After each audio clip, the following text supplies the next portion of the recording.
Kia ora tātou. Thank you very much for coming tonight. Thank you very much for being part of this. For the past 2 years, John and I have been gradually uncovering a dark and guilty secret from New Zealand's recent history. This came about after we were both approached by people inside the military who were concerned about something which they and their colleagues had been part of and then had been covered up.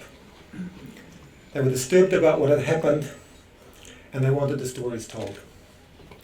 When we realised that we were both working on the same subject, we decided to team up together and to do it together, and tonight is the product of that. The insiders who we talked to were not happy people. They believed that they and their colleagues had been involved in things which seriously went against what our military and our country is supposed to stand for, which they believed amounted to serious breaches of international law and war crimes. Fragments of the story had been reached the public over time, but the vast majority had remained secret, had been deliberately suppressed, and was much worse than anyone knew about. The story is about the New Zealand SAS in Afghanistan. That's what the book's about. At the moment, a few years ago, when the war was starting to go bad, New Zealand troops in Bamiyan province had been lucky enough to go through their first years in a relatively peaceful area, and they prided themselves in treating the locals with respect and with empathy. Then into August 2010, the first New Zealand combat death occurred after a roadside bomb attack, and the book is the story of what happened next. For the next 19 days, the SAS troops in Afghanistan planned an operation against a group which they suspected was, and they were correct about this, was responsible for the attack on the New Zealand patrol. They collected intelligence, they gained the approval of the US command to have the names of those people put on the secret kill capture lists. They prepared the raid, and then they prepared a raid on 2 isolated villages in the mountains of Afghanistan, where they believed they would find the suspects, including requesting tools like US attack helicopters to escort the SAS commanders when they went in. SAS officers would lead and command the operation. The raid technically fitted the SAS rules of engagement. They didn't have to ask anyone's permission, but they wanted to cover themselves by getting the approval of a higher level. The Chief of Defence Force and the Defence Minister were in Kabul at the time, and they were briefed on what was planned by the SAS, and they didn't want to make the decision either because they were worried about it. And so while the intelligence officers and SAS people stayed inside in their command centre at Camp Warehouse on the outskirts of Kabul, the Defence Minister and the Chief of Defence Force went outside and put through a phone call directly to the Prime Minister John Key in New Zealand, briefed him on the operation, asked him to approve the raid, and he gave it the green light.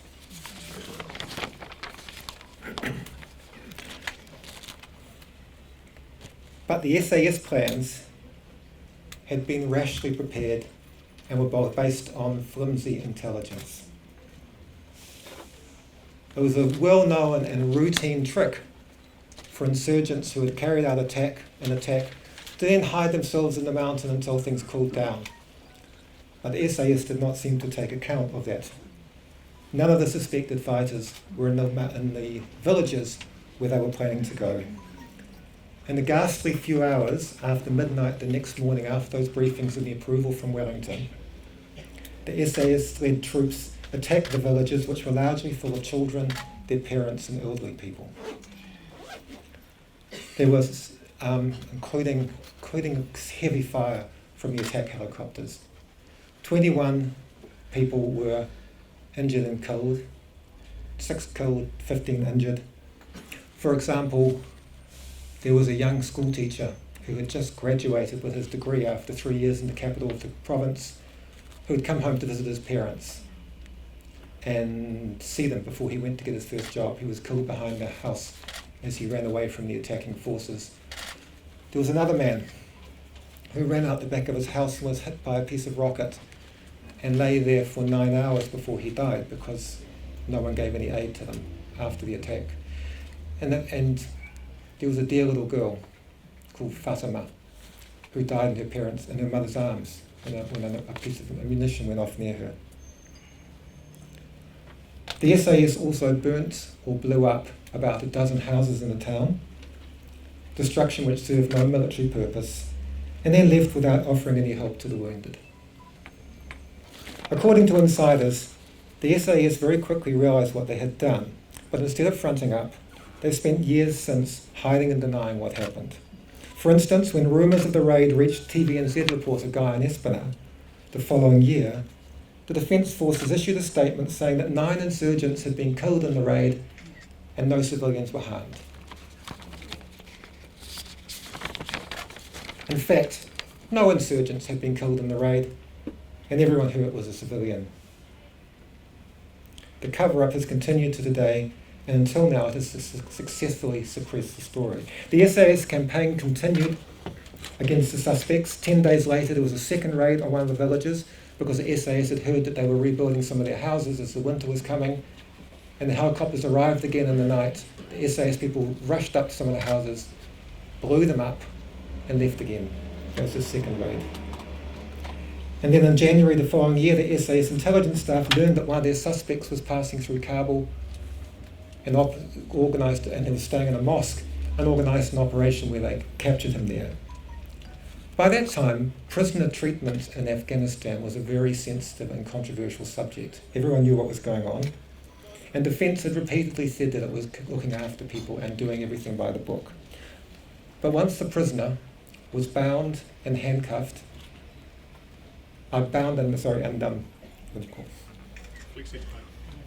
blindfolded inside one of the SAS vehicles, he was severely beaten by a trooper, and then they drove him off to the secret police where he was tortured. And in fact, the SAS and the Defence Force received records written in English of what he said while he was being tortured and interrogated. Other members of the insurgent group were subsequently tracked down and extrajudicially killed by bombs and special force attacks. But despite this, the main insurgents are still alive today. The insurgent group is stronger than ever, and the attack on the civilian villages helped to turn the people of that region against the Afghanistan government and the foreign forces. This is just a quick sketch. There are many layers and many parts of the story. That's why it's a book. The people of the story are real people. Some of them are still limping around today with injuries and disabilities as a result of the SAS attack. Here's what we believe, John and I, that the government needs to do. First, it needs to set up an independent inquiry to investigate everything that happened, including whether these actions breached international law or were war crimes. They should have done this at the time, but very late is better than never. Next, the government should give an apology and assistance to the villagers whose lives were devastated by the New Zealand raid. What they do on this will be a measure of us as a country. Finally, there needs to be a major restructure inside Defence, where the SAS has become far too secret and unaccountable, that fatal combination that nearly always leads to trouble. Events like these, and particularly how we face up to them, are very important for a country. It is about, as we say on the outside of the book, who we want to be and what we believe in as New Zealanders. I want to pay tribute to my co-author, John, who brought unique skills to this project, to this collaboration, and especially his ability to work in a forbidding country like Afghanistan. It's made a huge difference to uncovering the story. I want to thank Tilly and the people here at Unity for welcoming us again. I want to thank Robbie and the others at Proton and Burton, those loyal publishers, the editor Anna Rogers, the lawyers Stephen Price and Felix Geiringer, the research assistant Emily Menkers, and many others who helped. It was, as always, like my other books, a group effort, very much a group effort. And the rest of the group effort starts tonight. It includes the journalists who I hope will ask hard questions and not let them slip away like they have tried to on this issue before. It includes the military people who I hope will take this seriously and not just see it as an attack on the troops, which it's not. And particularly, it includes the people who read the book and care, which starts with all of you. Thank you.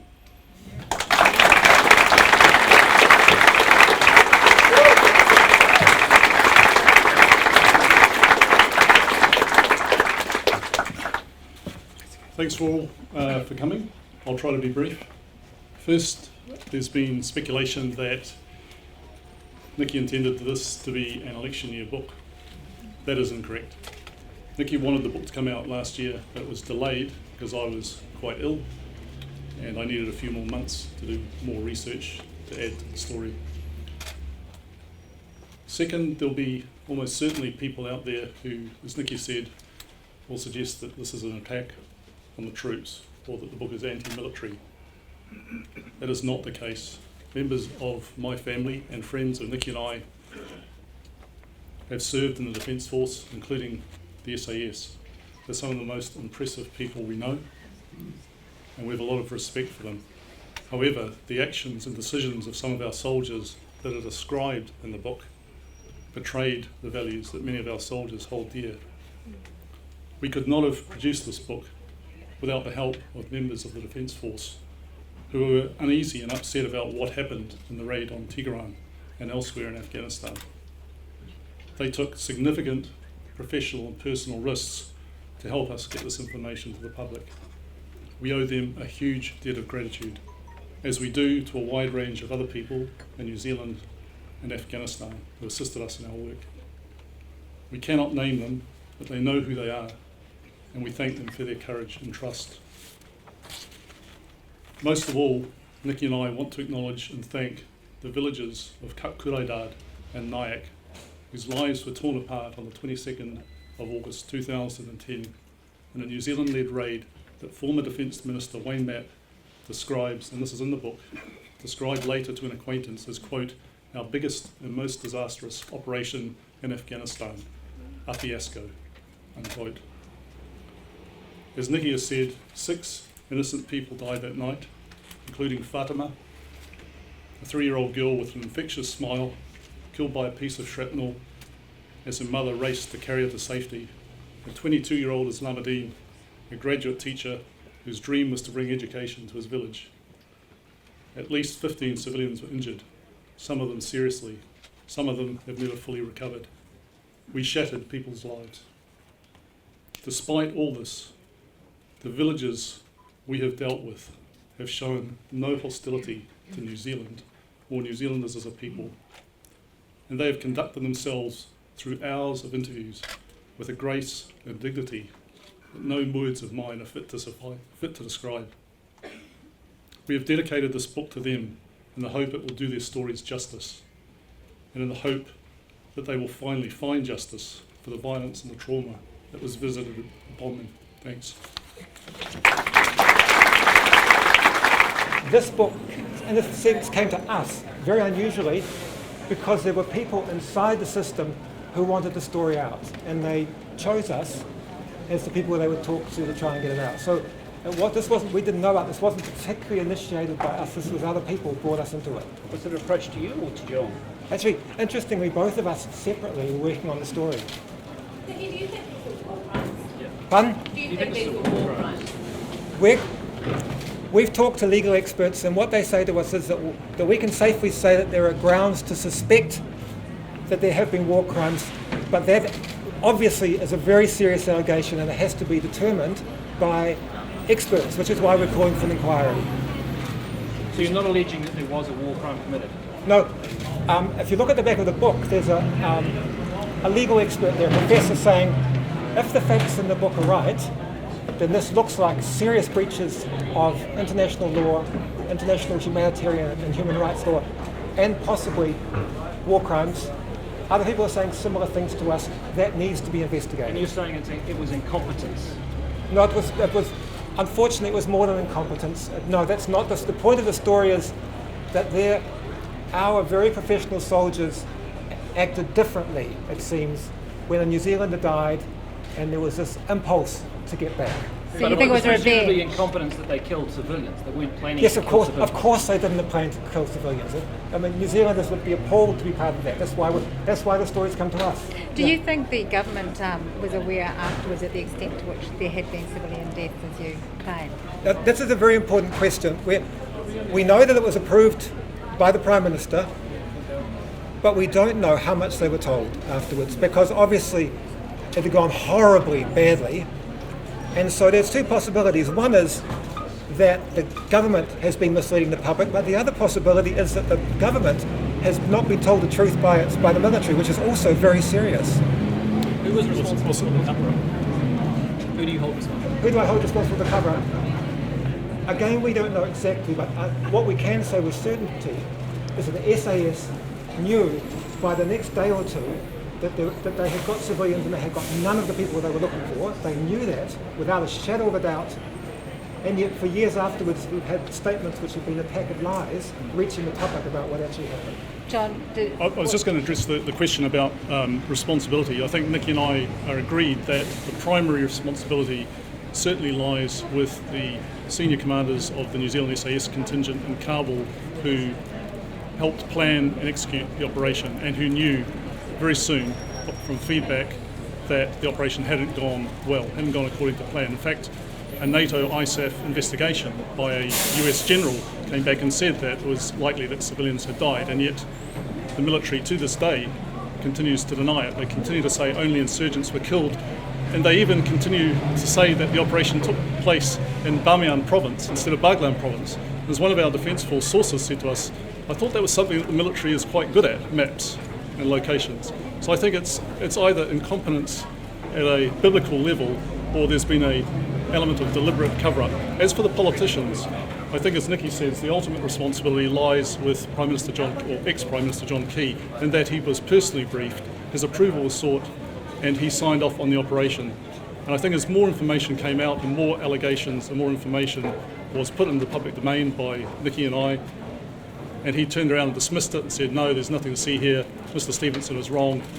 I think the more information that came out, the greater the cover-up. And I think if anyone comes out of this quite well, it's former Defence Minister Wayne Mapp, who, according to our sources, became increasingly uncomfortable that the SAS were not being honest and open with him about the extent of their operations in Afghanistan, and in particular, he came to realise that this operation had not gone well. And I think he was very uneasy about that, and I think his conscience, I don't want to speak for him, I can't do that, but I think all the evidence is that his conscience was quite troubled by this. Did you speak to him for the book? I've spoken to him a number of times over the years, but we've got very good source information from people, let's just say, very, very close to Wayne Mapp. And I think Wayne Mapp has come out and said that he's always been told that there's no insurgents. He's obviously inadvertently misled the public in our view. And I think the question has to be asked, if a minister goes out there, and the buck stops at the minister, and he goes out there and misleads the public about potential war crimes, then you have to look down the chain and say who didn't brief the minister accurately and honestly, because they put the minister in an invidious situation. Did you talk to anyone officially within the military about this? Not officially, as in making an official approach, no. What sort of pushback are you expecting from the Defence Force and also from the politicians you've been on the receiving end yourself previously? Well, we're hoping that there will be a civil and informed discussion based on the facts. And there are people in the military, as I said tonight, and Nicky has also commented, that we believe are people of integrity who serve their country honourably. And I think those people will want to have answers as well. And I think they'll be pushing for answers. Did you approach John Key in terms of this book for a comment on the allegations? So speaking for myself, I mean, you learn in this job that if you go for comment, you don't get a comment, you just give people warning to sabotage you and cause you problems. So we didn't go for comment, but what we did, which was actually far more important than that, is we spent literally years getting inside sources who were on the spot and could tell us exactly what had happened. And so in other words, we didn't go to the spin doctors, we went to the people who knew what had happened. Did you have any documentary evidence, emails, correspondence in the book which back up your claims? Well, we were fortunate enough to get extremely sensitive information, including copies of the kill list. So that is actually in the book, the kill list which the SAS had used to put the names of the insurgents they were after on the list. We got a number of very, very confidential documents, inside information, and that's strewn throughout the book. And do you think it's the reason Wayne Mapp resigned? No, I do not. You refer to a video in chapter 5, according to your Q&A, showing the Taliban soldiers that were supposed to be killed showing up alive at the funeral of the dead villagers. Are you prepared to release that video? We don't have that video, but it's been described to us in very minute detail. Maybe I should tell that story because it's very interesting. The Defence Force has twice made statements saying that there were insurgents killed, and the reason we can say with utter certainty that that's wrong is that the Defence Force people themselves know that the day after this raid, during the funerals of the innocent civilians, the whole insurgent group arrived in the village to be part of the funerals and sat on the grass and being, even though there was no road to the place, of course there was a mobile phone there, and somebody videoed the insurgent group sitting on the ground with all the main figures whose pictures we know. And the informer took that video and sold it to the New Zealanders, to the New Zealand intelligence officers. So, from the week of the raid, the New Zealanders knew perfectly well that their targets were alive and well because they had their faces on the video. Does John Key have blood on his hands?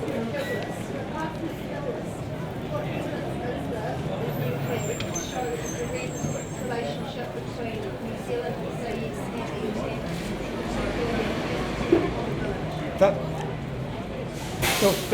and really this primary basis of this book is that there are people, including SAS, who were on the ground and organising it, who have taken us through in immense detail personally where they were, where they went next, what they did after that, showed us on the maps what they did. So this is coming from the horses' mouths completely.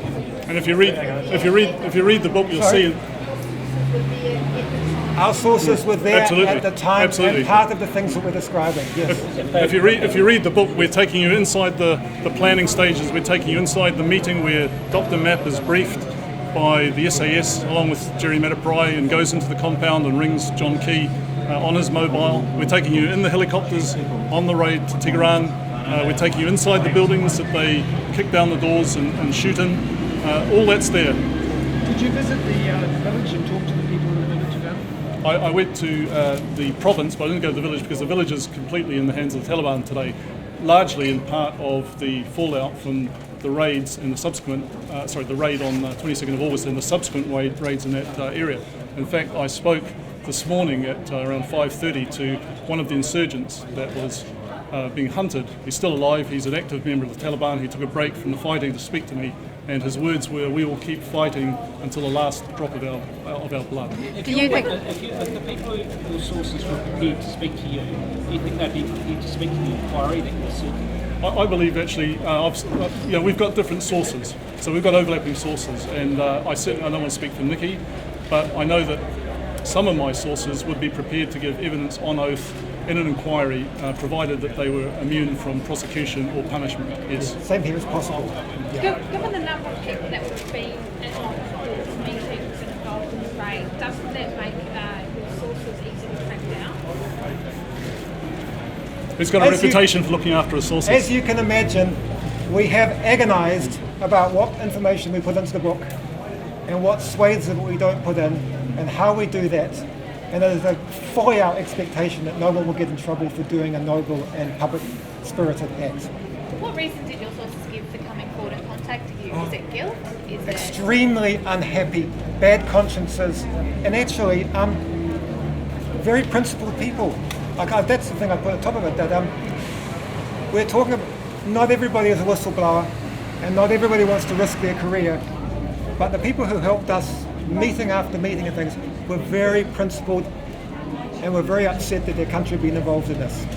It's not what they went in for. Pardon? The exact next steps will be determined once we just get the book out, but I don't think, my personal belief is that this is too big and too important for the country that it's going to stop tonight. I think it's going to roll somewhere, but we'll see. what do you want Bill English to do now? In a way, it's a good thing that John Key's gone, because we've got a different Prime Minister who's not personally culpable, and John and I are both optimistic that Bill English might take a more reasonable approach to this, and rather than just making excuses or calling us names, might realise that that he can sort this out without taking it personally. And the way he'll sort it out is by helping those locals finally, which they should have done which they should have done on the spot when they were there, when there were people bleeding and in need of help. And they should have done afterwards when they knew for sure that they'd made a mistake, and they've had years afterwards, but now they can fix that up. And I actually think that having a different Prime Minister will make that more likely to happen. What do you say to those people who do call you names and say that this is a left-wing conspiracy theory and you've been taken for a ride? How do they believe you? I think that John's and my records speak for themselves, that we always get the facts right. And we didn't have to publish this book without being utterly sure that we had dug as deep as anyone possibly could. And then we're actually leaving it to other people to make the next steps, which is the legal steps or the investigations. I'd just like to say a word about Bill English. I don't know him well. I've interviewed him once. I think Bill English is an honourable guy. You know, you may disagree with his politics, but I think he's a decent man, and I think we would appeal to him as a son, as a father, as someone who understands what it might be like to lose kids. That he will reach out and do the right thing here, because this is a wrong that's laid festering for years. And I think Bill English is the sort of guy, if he's presented with the right, the honest information from the military, that he will do the right thing. I asked John Key today if he was comfortable with all the decisions he made in Afghanistan and Say again, Iraq. sorry? I asked John Key today if he was comfortable with the decisions he had made in Afghanistan and Iraq, and he said yes, he was. Do you think he would be aware of what sort of material you've been able to access? I suspect that we know far more about what happened than John Key was told, and everyone who reads this book will. But that is yet to be determined. We don't actually know. We know that he approved it, but we don't know what he was told afterwards. What we do know is that within a few days, there was a report in the New York Times about this raid and the fact that civilians had died. It didn't mention New Zealand, and New Zealand's part was suppressed at that stage. But any politician who approves a large attack in wartime and then hears rumours and then more news and then more news about how civilians have died, I'm at a loss to how that person could not want to investigate it deeply. And that's where I feel he's most culpable, is that he, having made a decision which he presumably thought was right, he did nothing later when it was evident that it had gone wrong, or there was strong suggestion that it had gone wrong. And being relaxed and comfortable at that stage is not what you need from a leader. In fact, it goes further than that, in the sense that when I did a piece for Māori television in 2014, laying out the skeleton of the story, of course much remained hidden, and we've just produced that now. But when I did the story in 2014, I reported that it was my understanding that John Key had been personally briefed about this operation. He was asked on television about this, and he said that he couldn't remember. I suspect that a Prime Minister who just been informed weeks earlier that New Zealand had lost their first soldier in Afghanistan could probably remember the phone call from his defence minister in Kabul saying that they were about to launch a major operation to attempt to catch those insurgents. If there's Bill a victory speech tomorrow, I mean, did you time this to send a message to him on the way out the door?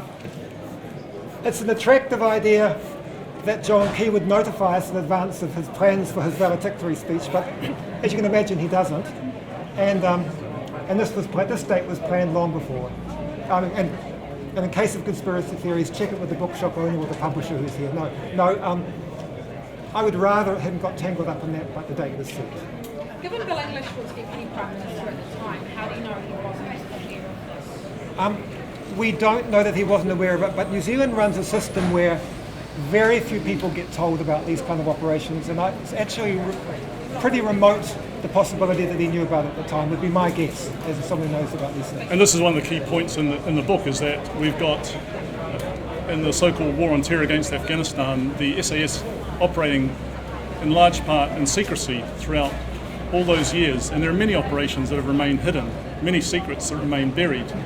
And I think the fact that Wayne Mapp became increasingly uncomfortable by all accounts that he wasn't getting the truth says a lot. And you can see that when one of the SAS troopers died in Kabul, and he was asked by, I think it was Duncan Garner, the government says these troops are just mentoring the Afghan commandos, but they're really in combat, aren't they? And Wayne Mapp at that stage realised that it was untenable to run the line, that they were just helping, giving life coaching effectively. They're actually in combat, and he said that, yes, there is a substantial combat component. So I think Wayne Mapp comes out pretty well in that he fronted up to some of these things. He realised that it wasn't tenable to keep deceiving the public. Any last questions? Do you think this had any impact on Key's decision to leave early? No. Not personally, no.